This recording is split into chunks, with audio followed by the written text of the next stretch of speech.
All right, welcome to the On Purpose podcast. Today I have a special guest, Neal, and uh, we're here to tell his story, how he came to Earthwaking Village and some background.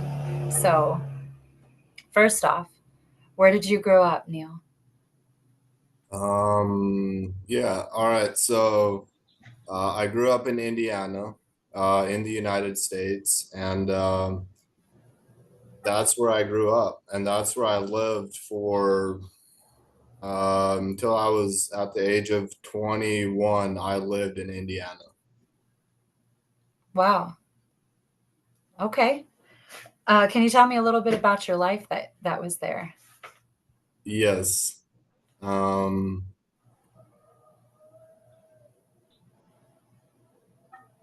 so like when I was really young, um, I imagine like, all right, so I'm like 2 years old. Um, when I'm 2 years old, like I'm literally my days are filled with activities, but like a lot of it is gardening. So like during that time, like my parents had this giant garden, and so I remember gardening during that time. Um, and I don't know if I was like of assistance really. I think I was more of just like in the way. But it didn't matter. Like I was there, I was present. Um, and it was at that age where I like had this I had so much energy, and I had like so much the good news was at the time I had an outlet, which was like outside. Like I had so much room, like physical room. I could just like walk or run or and so like during that time when I was like 2 years of age, like I was like uh really energetic and really I would say even uh like however psychotic a 2 year old could be, like I was that. To sometimes to like the detriment of the people I was around. Like my mom like explained stories of me where I just bit this kid on the arm. And like pulling people's ears or like um but I had all this energy, and that was some like I didn't know what to do with it at the time. And honestly, still to this day, I don't fully know what to do with it, but I'm just better at channeling it at this point. Whereas then I had no idea what to. I it was uncontainable. So Um, what did they do, like with that? well, yeah, that's where I was like thinking of like so now continuing farther. So I'm like a little bit older. Um, I don't know, 4 or 5. My parents noticed this, and it was abnormal, and so I don't remember like going to a doctor. Like we went to a doctor for like seasonal like checkups, so we would do like yearly doctor visits where it was just like an overall well-being health thing, which is totally from the matrix system, but that was just like I grew up that way. And on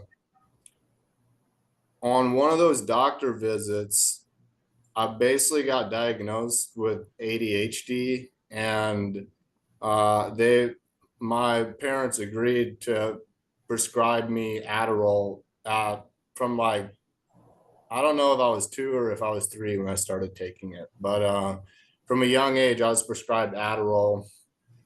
Their thinking was it would help. I didn't know any better. My parents didn't know any better. What it actually did was it actually stimulated me more. It didn't calm me down. So it compounded what was already happening. Now I had like triple the amount of energy. Uh, um, and uh, and I used it. So did that answer your question? I can keep going. I got a direction I'm going. Yeah, keep going. So um yeah, so then like I have all this energy and I'm on literally pharmaceutical drugs for a prescription that I don't actually need, which I only found out years later. But as a child, I didn't know this. And so when I'm now like older, maybe around like the age of puberty, even like around 11, 12, 14 years of age, during that time, I have a younger brother and like we would uh we would play a lot and then it sometimes one of us would get hurt and then it would turn from play to like anger and it would cause these blow-ups a lot and when I say a lot, like regular occurrences of us like fighting and um and genuinely hurting each other. um so yeah, and so that was just with my immediate family, and then like with we had like neighbors when I was growing up. So then like my younger brother and I, his name, my younger brother's name's Gary and I would like play with our neighbor kids. And we had a creek close to our house that was a flowing creek year round.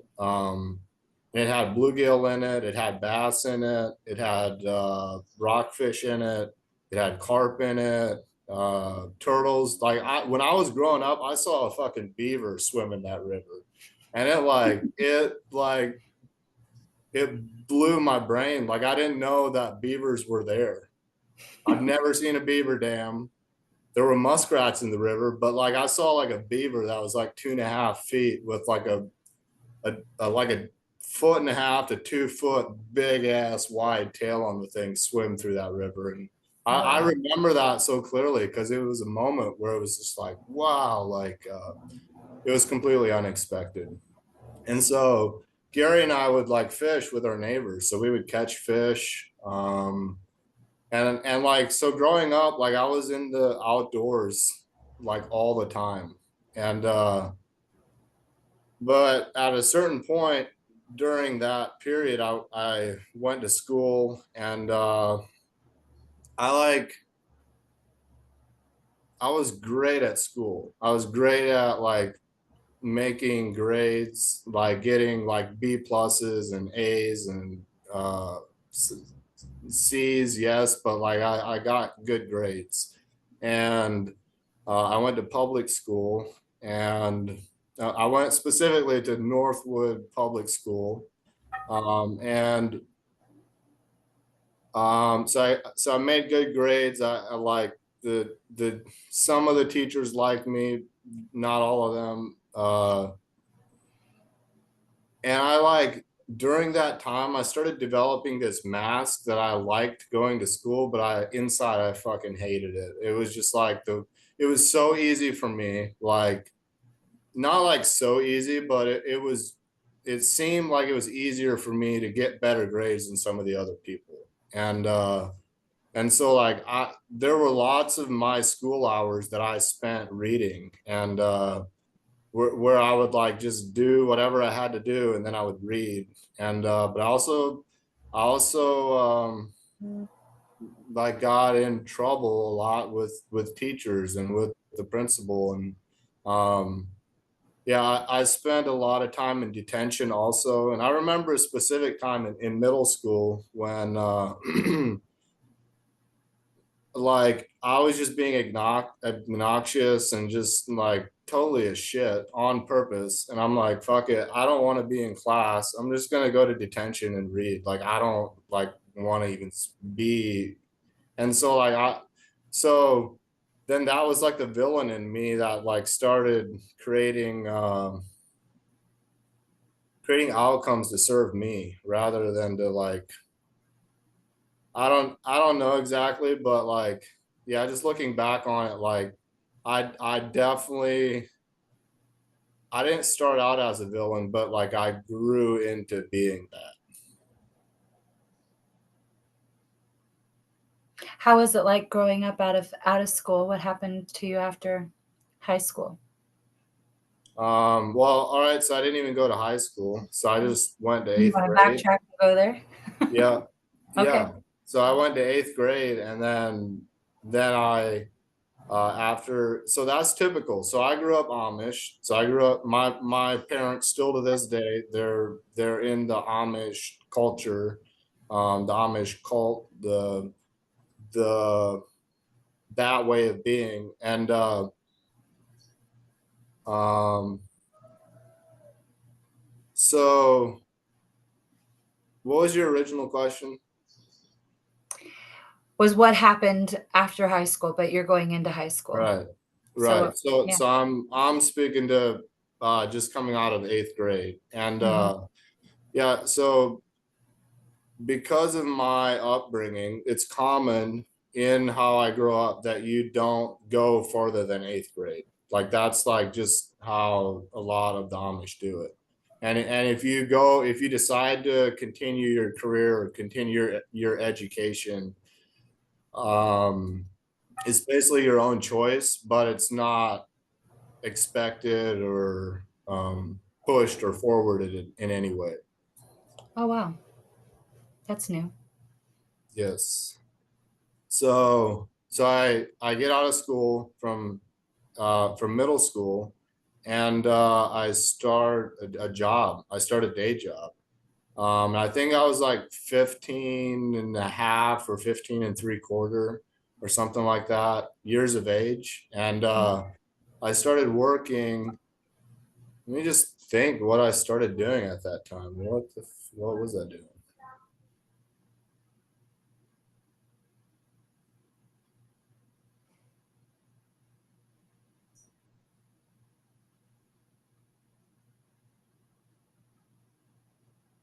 I know I like looked at a couple areas, but I'm gonna just go with what I think I did, um, because Okay. I definitely did this later, but I don't know if it started then, but I think it did, which was I started doing like woodworking, being in a giant woodworking shop where they make cabinets like for your kitchen. Okay. Um, but in that kind of an environment, I wasn't building the whole cabinet. Like I literally would make maybe just the sides of the cabinet and make like um 50,000 cabinet sides per day or something. And then somebody else would make the backs, and then somebody else would put it together. And so it was very monotonous, like it was like doing the same thing just over and over. But I didn't give a shit at the time. I wasn't in school. I had an authority figure, my boss, who was like giving me direction. But I was making money at the time. And I didn't have any payments. So I came out of school. I started working in this cabinet shop. I was making money, and then I was paying my parents a percentage of what I made. So like I personally didn't have any payments, but like they requested until I was 18, like I would give them a percentage of what I made. And so I did that. And I made, I don't know how much money during that time, but I was making 12 to $15 an hour, working 5 days a week, consistently every week. And so that started to build up. Mhm. And um yeah, so that was me out of school. I just started working right away and making money. What did you do after that job? Um,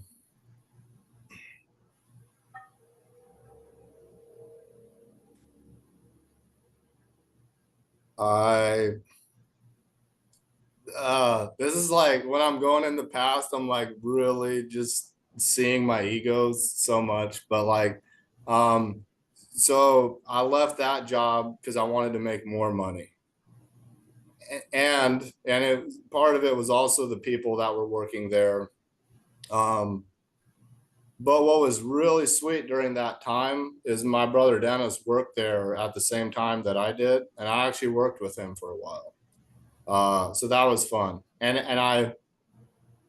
I'm getting to your question, but I think this is relevant and important to my path. Was that when during the time that I worked with Dennis in this cabinet factory, um, I really I hadn't developed initiative.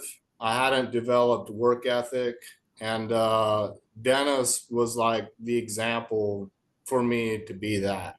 Like I'd never seen anybody work as hard as he did for so consistently, just day in and day out. Um, so I used him to train me to be like that. And it turns out later, part of that needing to work was actually dysfunctional, but I didn't know it. I just knew I wanted to have that. Uh, and I developed it during that time.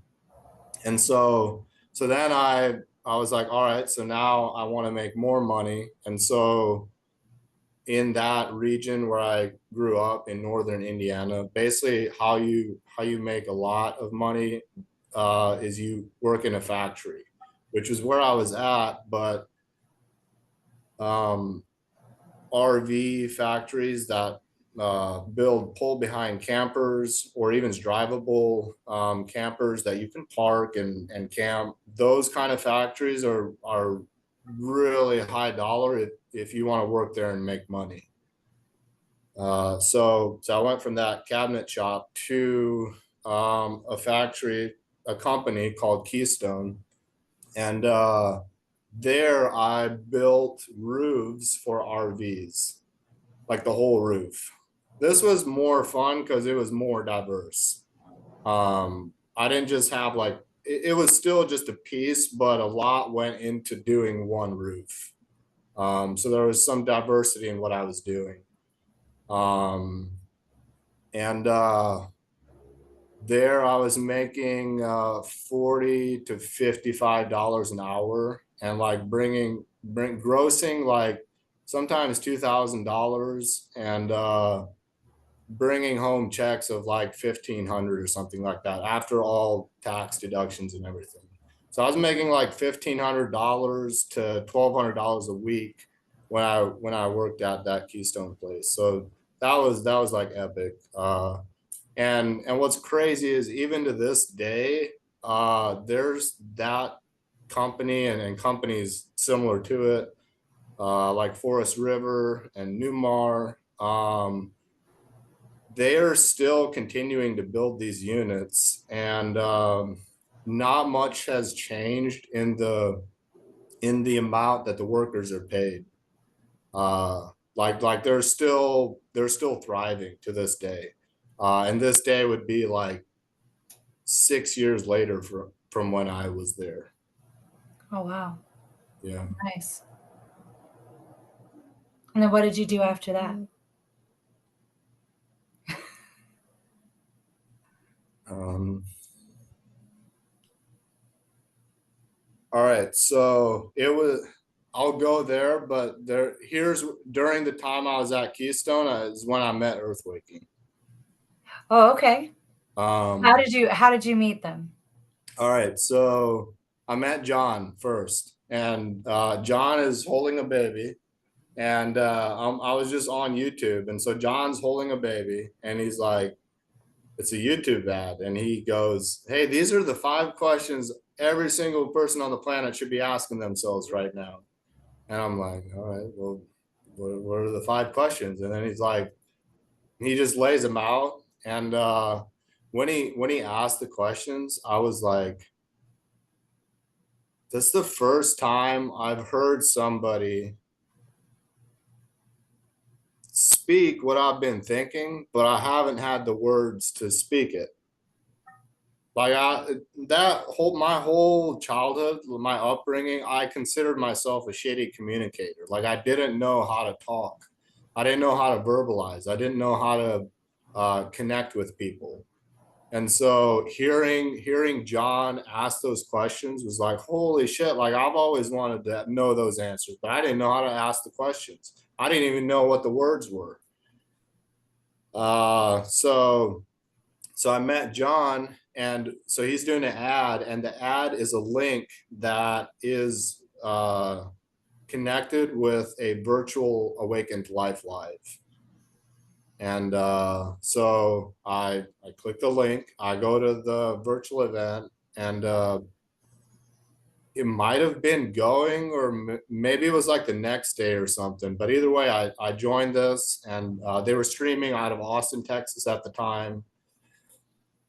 And so, yeah, so I just joined this virtual event. I was intrigued and pulled in because of John. Like immediately I was like whoa, like this guy. And I know I've just said likes a lot many times, and the reason, and here's how I can tie that together is like, you're welcome.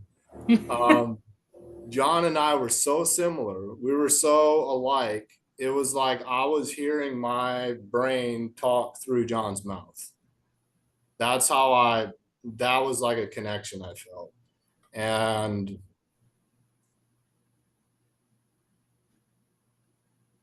so there was likeness there. And when I joined this virtual Awaken Life Live, I had my camera off. I didn't talk. I was just listening. And there were like 90 or 100 people on this thing, all from all over the United States and maybe beyond the States, but I didn't know that for sure. Uh, and I was just really just fascinated initially. And then there was another one, and then there was another one, and I kept going to these events.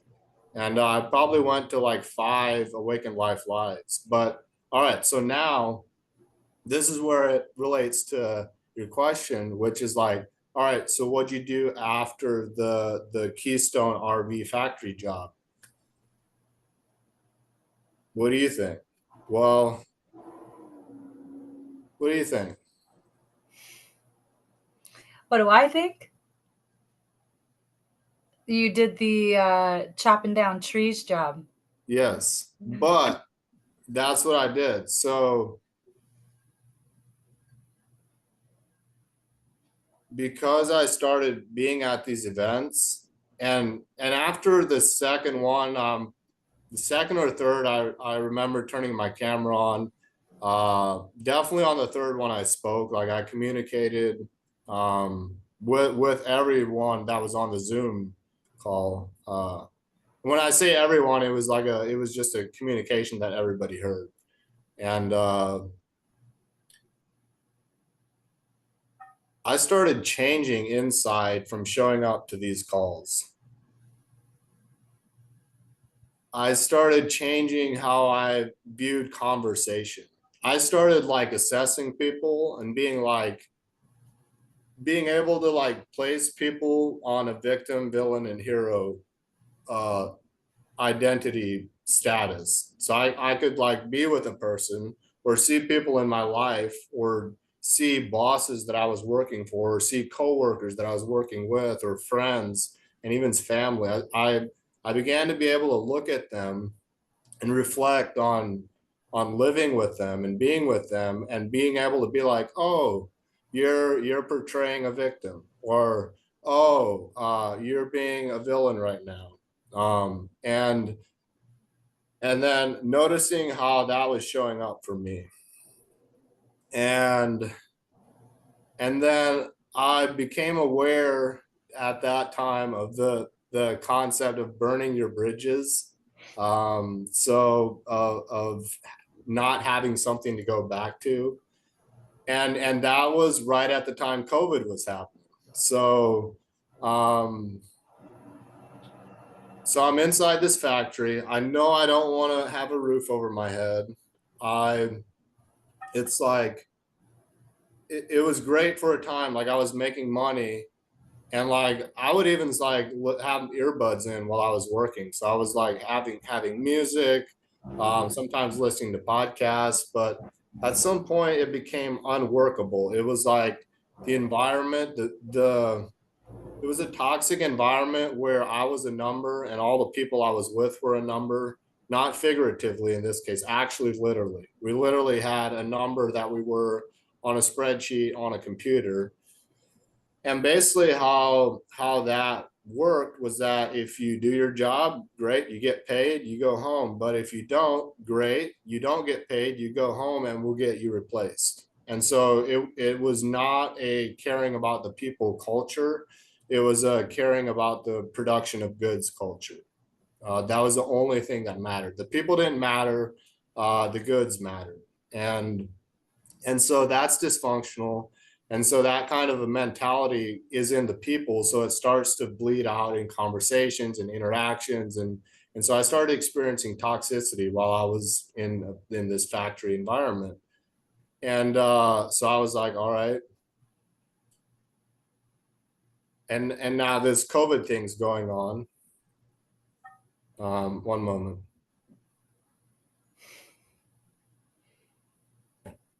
So we have a meeting the one day. Our plant manager at the time, who I knew, and I spoke with him, and I knew him pretty well, but he called the whole plant together. There was probably like 300 or 400 people. And this was like way out of the ordinary. Like this never happened. And he's like, we have this COVID thing going on. Everybody already knew about it, but he's just like announcing it publicly now. And he's like, yeah, because of this, we're gonna need to do our best to stay 6 feet away from people, and we're like in an environment where there's already not a lot of room, and in addition, everybody's gonna need to wear a face mask, and there was like more stuff that he said, but that day, like my soul just fucking, my whole body went on fire, and not literally, in this case figuratively, but it was so, my soul was so alive on that day. Like I quit my job that day, and I didn't have another job to go to, and I had house payments at the time. So but I didn't care. Like I was starting during that time to move into the direction of my soul. Like I was still making dumb decisions, still making egoic decisions, but I was making soul decisions. And um, me leaving that job was a soul decision. Um, and it was a decision to not bow to this ignorant system of like,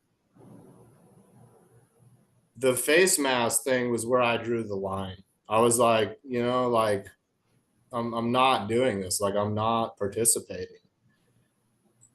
And then their communication to me, the plant uh, manager and like the people running this plant, they were like, well, like you can like give us a 2 week notice, and then you can wear it for 2 weeks, and then like you have an opportunity to come back in the future. um I'm like, no, I am not gonna be coming back, and and adios. And I left. This was at like 8 or 9 a.m. And I just walked off, got in my truck, and drove home. But all the other people were still there, and a lot of them were looking at me like, that is fucking dumb. Like, um, but I knew in my brain, even though I didn't have something lined up, I knew I had faith that something better was gonna show up.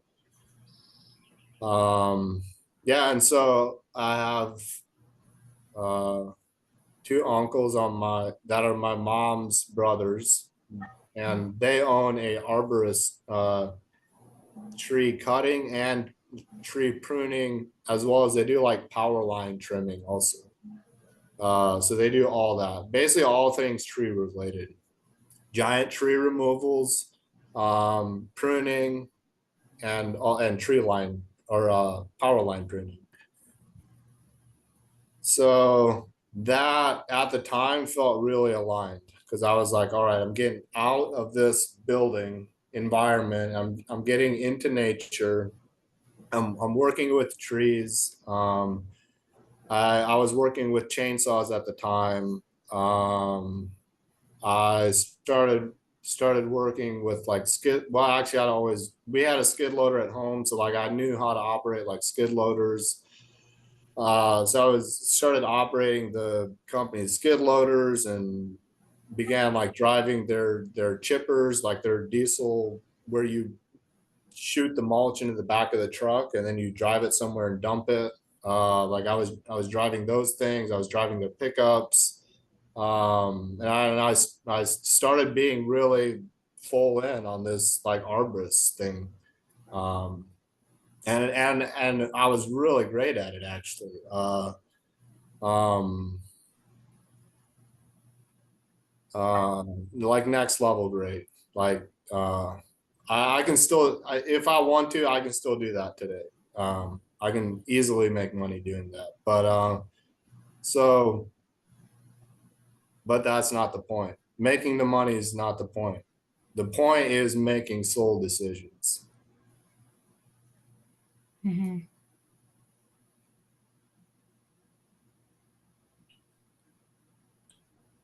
Um,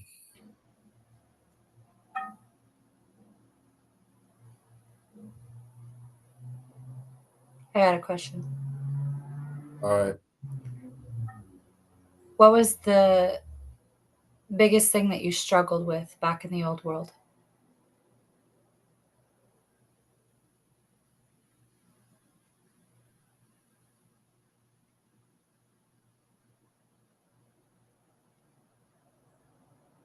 Connecting with people and being around people.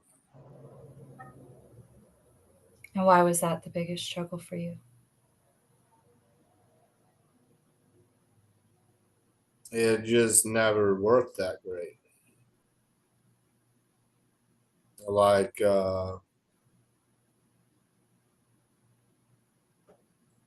I would connect, like I would talk with people, but oftentimes they wouldn't hear what I was saying. They would just have an interpretation of what I said. And like I literally was a shitty communicator. Like I would say like two or three sentences and then they would interpret what I said and then I would get like frustrated and pissed off because they didn't get it. But I'd only said two or three sentences. It was like, how do you expect them to get it? Like, you need to articulate more. You need to actually share what's going on and Mm. communicate deeper and have like feelings in your communication. And like that, I didn't have that. And I didn't know I didn't have that. So, bringing it to the journey of coming to Earthwaking, how did you show up here? Because Yeah. now you're not in Indiana, you're in Costa Rica. Yes. Yeah. So we're streaming this from Costa Rica. Yeah. So um,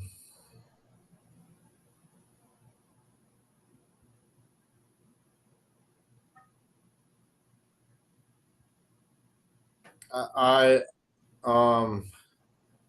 how much time do we got? Don't worry about that. All right, Yeah. great. Um, so but are we going till 4 or longer? Yeah, it's usually that, but it's until the time needs, so Received.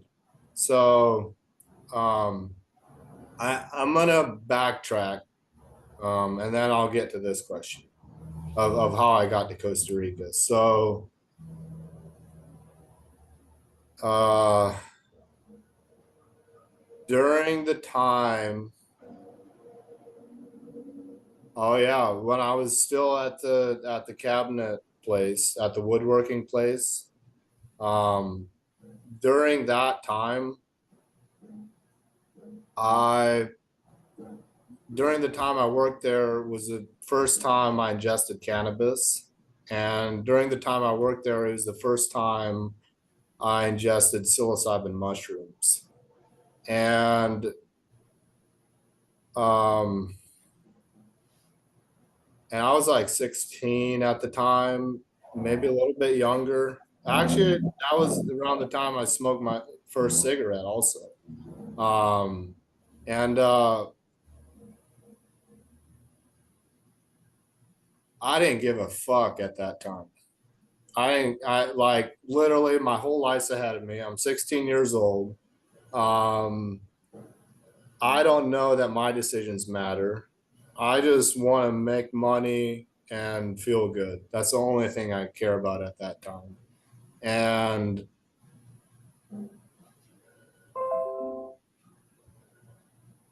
in so so I started ingesting a lot of psilocybin mushrooms over the years, more into like when I was 17, 18, 19, um, and around 18 or 19, uh, this is when I began seeing my ego, and I began seeing my soul, and I began seeing that they're distinct. They're not merged.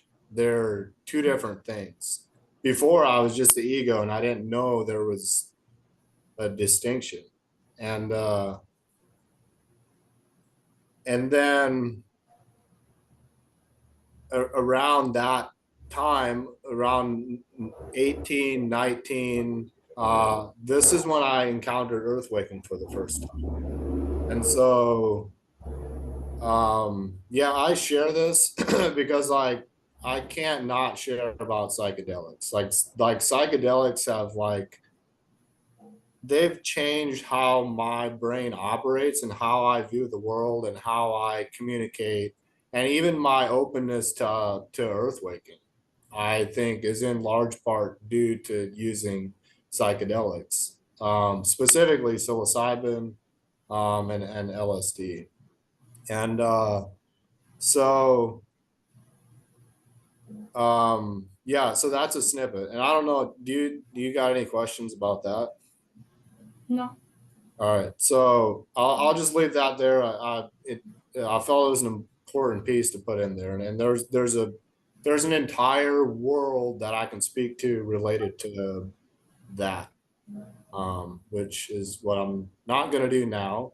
What I'm going to do now is share. All right, so how did I get to Costa Rica? So how did I end up to be in Central America, almost in South America, on the side of a mountain, growing food, and living with purposeful people that are walking in the direction of God?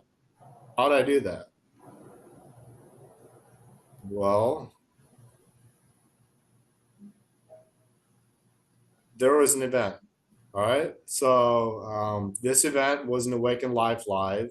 And all right, so it was live. All right. So it was in person. It wasn't Zoom. It wasn't virtual. It was actually an event that was held here in Costa Rica that was hosted by Earthwaking. And so what had happened is during the time I was living in Indiana, uh, the Earthwaking community at the time, consisting of 7 people, had moved from Dallas, Texas to Costa Rica. And I didn't know that until somehow I found out on a Zoom call or something. But so they had this live event, and I was like, I'm going. Like at this point, what had me decide to go was on one of the Awaken Life live Zoom calls, I observed where John led somebody through a breakthrough where I witnessed transformation right in front of my eyes. It was the craziest thing I've ever seen. Like I watched someone be in a way of thinking, and I remember it as like being like a victimy state, and then moving through that, and then stepping into vulnerability and power and strength. Um, and so when I heard this live event was happening, I was like, I'm gonna be there.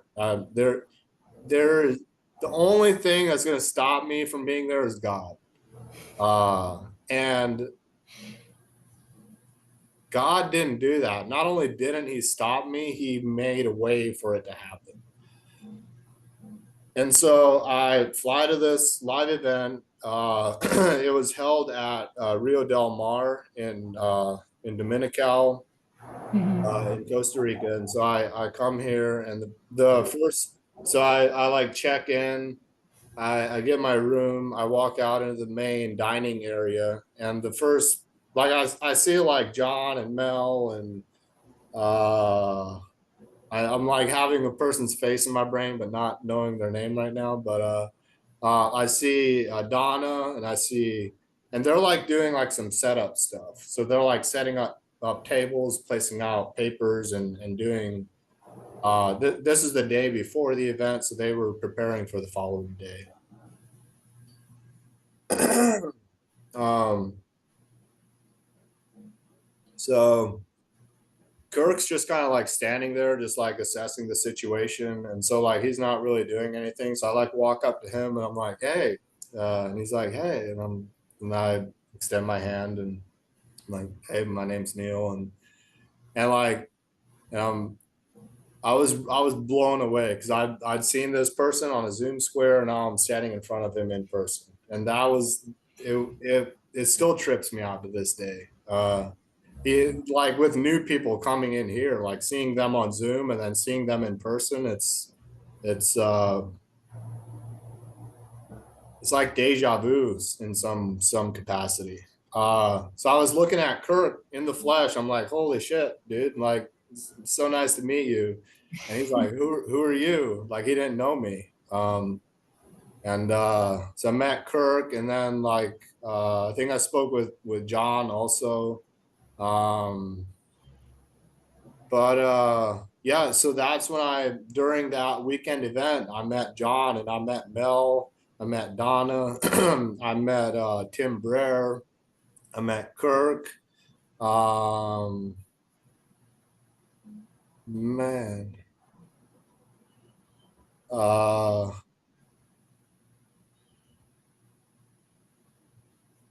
just a lot of people. Tian was there, which he's no longer in Costa Rica, but yeah, there's just so much contact that I had on my first trip here. And so then I left this live event. I flew home to Indiana, and I had transformed inside uh, big time, but I didn't realize how much I transformed until I got home.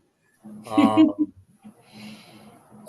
during the Awaken Life Live that was in Costa Rica, there was an exercise where you walk into an arrow with the point of the arrow on your throat. Uh, One person has their hand on the part of the arrow that would go in the bowstring, and the point of the arrow goes on the other person's throat. And you give a go signal, and the person who has it on their throat walks in through the arrow, literally. If you don't walk through the arrow moves through you. And so we had this exercise, and I'd never seen it done, but um, I've been practicing like some martial arts. I knew it was possible, but I didn't know how it was possible. And I also knew that mistakes can happen. Even if it's possible, something can happen. Uh, and so John's up there in this event, and he's like, he needs somebody to go. Like, he needs a volunteer. And I'm like, shit, dude. I'm like, I came all the way from Indiana. Like, there's no way I'm not being up there. And yeah, and I got picked. And like, he brings me up in front of the room, and like, John holds the arrow, and it's on my throat. And then he gives a signal, and I walk into it, and it was like really compressing my throat. And I was like, I wasn't sure about it, but I was already too deep in. I was just like, I'm going There's for no it, backing out now. literally. And so I just walked into it, and this arrow, it like bends and it snaps in the middle, and then falls on the ground, and that was fucking crazy.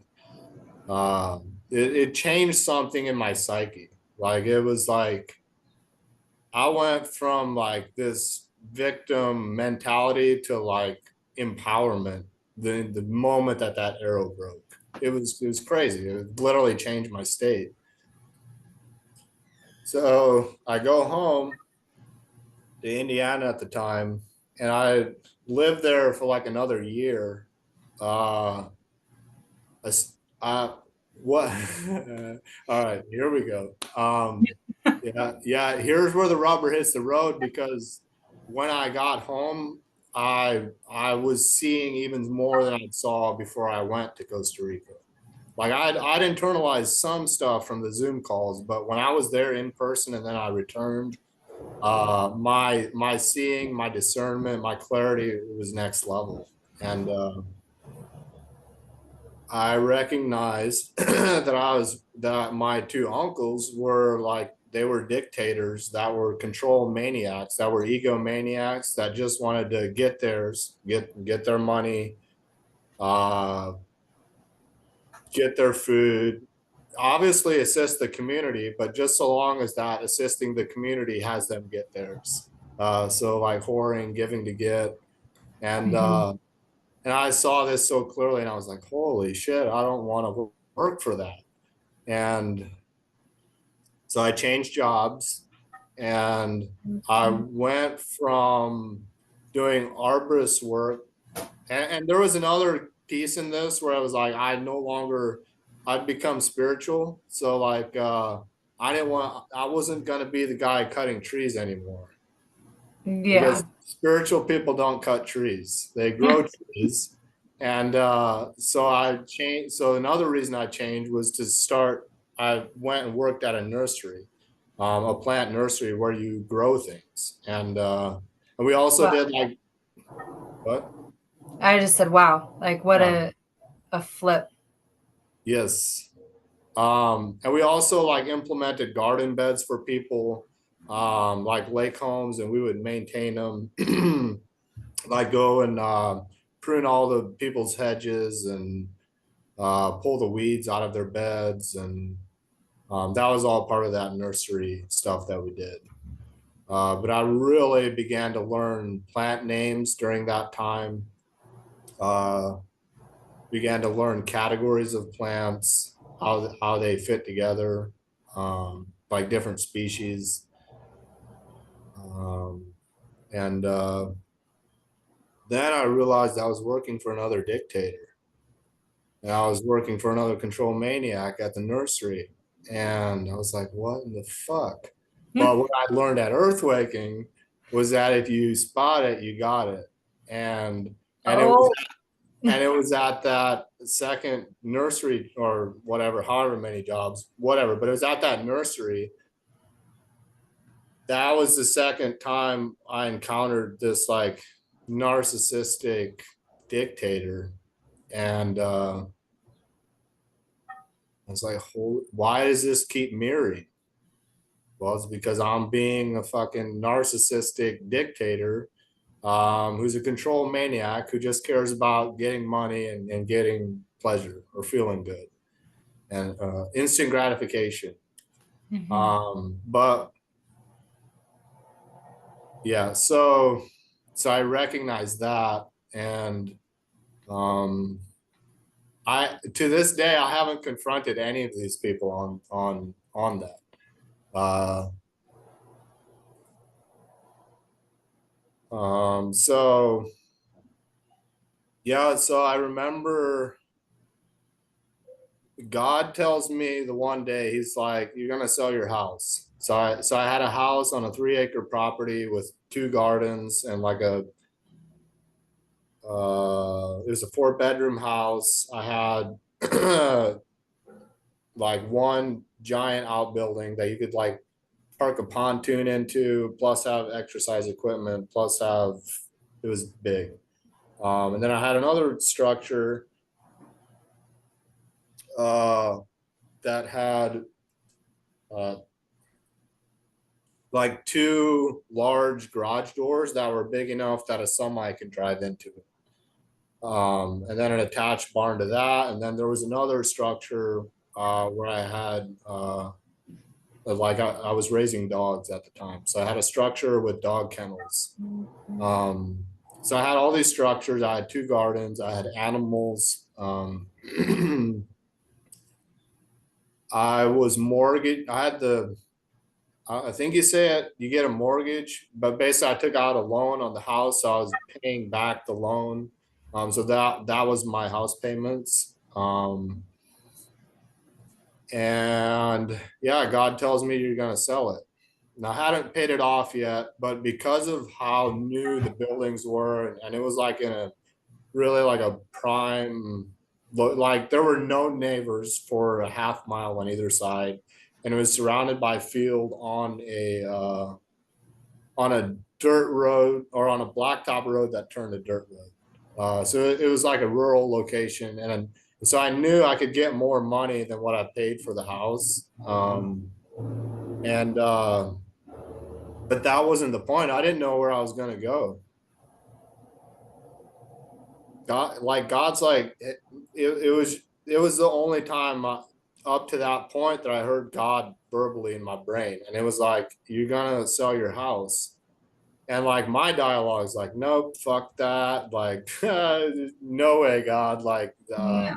this is not of my best interest. Like, no, this is totally dumb. Like, this is an investment. I have two gardens here. Like, there was like I had everything. I didn't need anything when I was living there. Mhm. Um, but I was working daily. I didn't like when I worked, and then I just had some time in the evening, which was spent preparing for work the next day. So the lifestyle was shitty, but I had everything I needed. So I argued with God for 2 weeks. I'm just like, no, this is not happening. No. And it was, and every time it was just like, this is the same answer. Like, you're going to do it. And after 2 weeks, my inner dialogue changed to fuck this to all right, fuck it. And fine, I'll do it. Um, and so I, I think that day or the next day, I get a for sale sign and I put it out in the front of my house, and I didn't list it. I didn't put it on any listing to sell it. So at the time, I had a guy that was renting one of the shop that you could park the semis inside of. He was renting that as a mechanic space. And I'm thinking if I'm not going to say his name, but it's actually irrelevant. This guy's still alive. And this person that was renting the space decided to buy the whole property. So I got that. Not even entirely finalized, but basically we got the majority of the paperwork done with this guy. I had received some money, and I think I wired some money. So I wired money first. I think I came here first. So we got most of the paperwork finalized, and I knew I wasn't going to be there to finish it. So Dennis was still there, and I had contact with him via phone. So we went to a lawyer's office, or I don't even know where we went exactly, and got Dennis the power of attorney so he could make decisions while I wasn't present. So it was basically like he was like the caretaker of the paperwork, or like he could make basically anything I needed to be there for, he could do it. Yeah. So once that was in place, I'm like, all right, where am I going, God? Like, I literally don't know. And then he told me, well, you're gonna go to Costa Rica. and and then it was just a question of like I was way more surrendered now. Like once I sold my house, I was really starting to surrender deeply. Like um the uh, for a for a month straight, like um so I sold my house, but I was still living in it. I didn't have to move out right away. Um so I was still living at the house, and I knew I was going to be going to Costa Rica, but I didn't know the timeline yet. And I remember for like a whole month after the house sale happened, where it was finalized enough that I knew it was going to go through. Um, I stopped sleeping in my house. I just started like camping on my lawn, and I had a campfire every night. It was gorgeous. Like I lived in the countryside. Uh, and For like a whole month, I was smoking NMDMT almost every single day. Not every single day, but it was like 5 to 6, sometimes 7 days a week, where I would smoke NMDMT, which is a really deep psychedelic. And I knew a chemist who could knew how to extract it from plant material that he purchased off of Amazon. And this plant material came from South America, but it's available on Amazon. And so I'm like having these deep psychedelic experiences and just having a campfire like every night. And uh like 2 weeks into that, God's like, all right, you're gonna get a plane ticket, like, and then you're gonna be moving. And I think I got a plane ticket for like, I don't know, 2 weeks after that. So it was like a month from the time my house sold to the time that I flew to Costa Rica. There was like a month in between that. And part of the next 2 weeks I spent going visiting my siblings. I visited all my family, gave them hugs, like just expressed love to them, cried with them, and and then after like a month, Dennis, my older brother, he drove me to the airport. I think my mom went with, and two of my sisters. And uh, and that and then I from there I got on a plane and I went to Chicago airport. So I got on a plane and I flew to Florida, and then I got another flight that brought me to Costa Rica.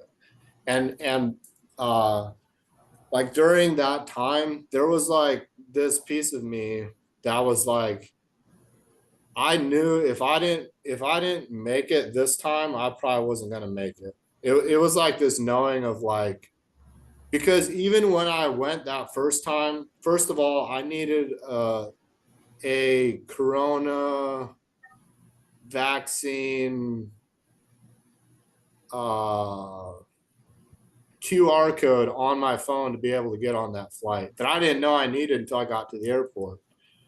Uh, Turns out I was able to just get it and do it, but I knew like this control matrix that's in the world right now, it's tightening its grip and it's making it harder for people to travel. And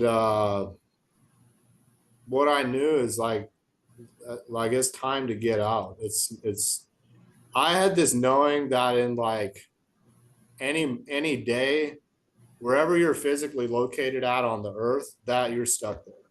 Because if they decide to shut down transportation routes, you're where you're at. And so now where I'm at is Costa Rica, and uh, I'm so glad to be here. And like I I love uh, the nature at like there's just nature everywhere. and there's waterfalls and clean rivers, and that's my dream. I've always dreamed of living in mountains. It's but I don't know what I was expecting, but not this. Uh, and then uh, the next plus and really the most plus thing about living here is the people. It's the open hearts. It's the actual love that confronts dysfunction. It's the actual love that's vulnerable and like is willing to have these deep conversations, and people that are willing to like get to the root of trauma, like work through stuff.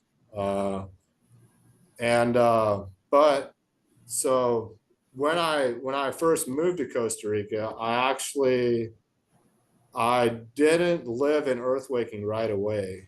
Um, I lived in Mate Palo on the beach, and then I moved to Earthwaking 3 or 4 months after I moved to Costa Rica. Oh, wow. I didn't even know that. Yeah. How was that? How was that transition? Um, um, Jarring. uh,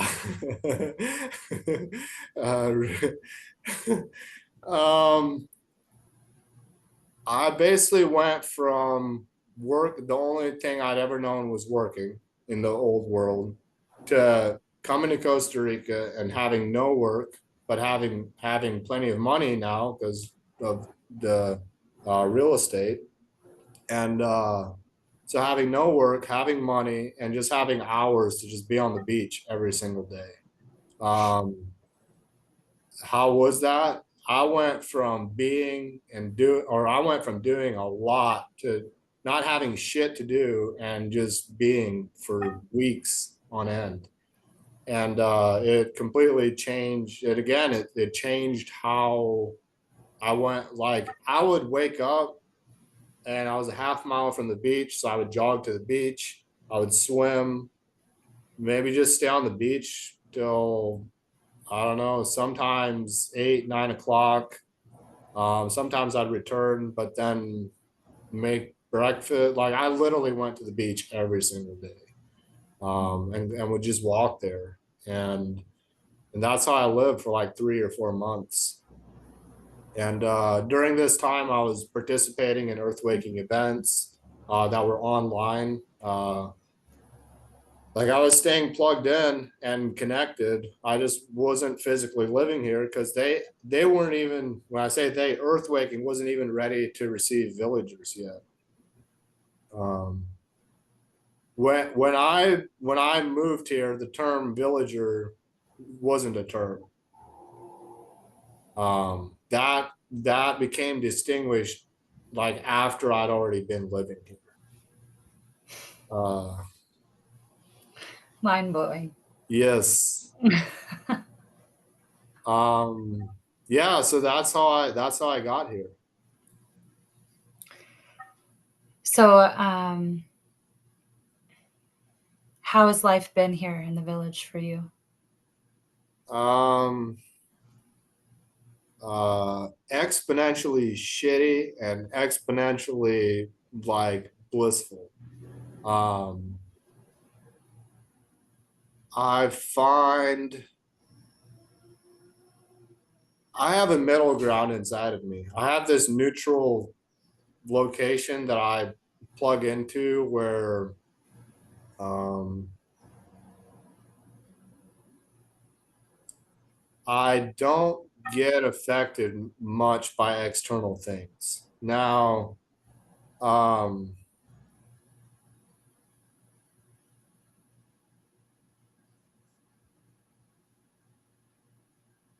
when I when I came to Earthwaking, I had this like pattern of being a narcissistic dictator uh, person. I had seen that, I knew about it, but I hadn't transcended it. And so when I showed up here, what showed up with me was that narcissistic control manipulator. I brought that here inside of me. And so I had to face that. I didn't have to, but I chose to. And that wasn't fun. And that was like part of the exponentially shitty parts. And but like some of the exponentially blissful parts have just been like feeling free internally, uh like I've never felt before. Like feeling so free. Like I don't need to do anything. I don't need to speak anything. I don't need to not speak anything. I don't need to. It's like there's like no not this need to do something. There's just the freedom is having this focus and having this orientation of being focused on God, first and foremost, and that's it. And I'm like, dang, that's so free. And it's um I'm feeling called to jump to my childhood again, um, because it's relevant to right now. Uh, I'd always knew about God. Like I grew up in a Christian family. Logically, I knew God. Like logically, I knew God existed. But um, experientially, that only that only arrived later. Like when I was 19, 18, 19, 20. And now what's happening here is that I experience um, godful living daily. It, and that's freedom of me. For someone that is out there, that's living a life like you lived, what is the thing that you'd like to say to them that could impact them?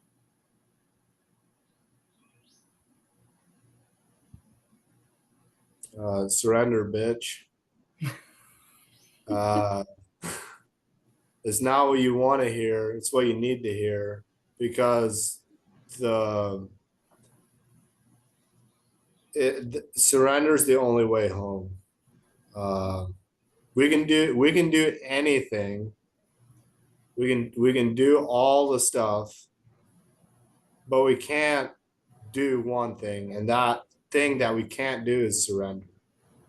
You can't do surrender. You can only be it. You can only let go of your doing to, and then that's surrender.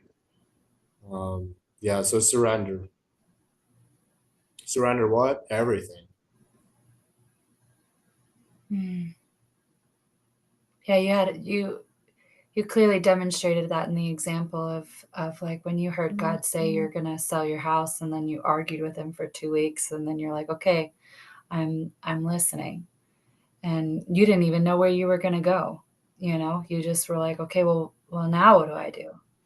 That's a beautiful representation of wisdom, of living it, of being surrendered. That you don't know how, you have no clue how, but you're just waiting for the guidance to come through, and then following it, actually taking the step to do that. So, yeah, it's big.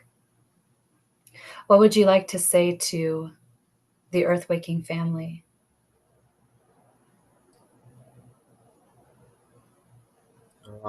It's something that you already know, but it's something that I'm gonna say because even though you know it, um, I don't say it enough. Um, I, with all my heart, with all my being, with all my soul, um, I receive you and I love you.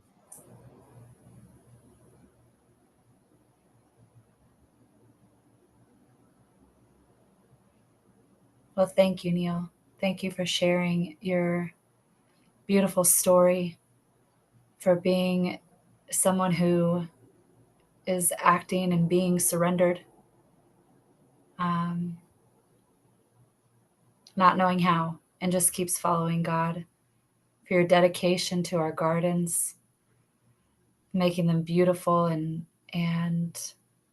sustainable, regenerative, and you have a huge heart that inspires a lot of people. And so I'm really grateful and I honor you, brother, for being here on this journey with me, with our family here at Earthwaking, and just being real, being authentic, being you. So I appreciate your heart and your soul.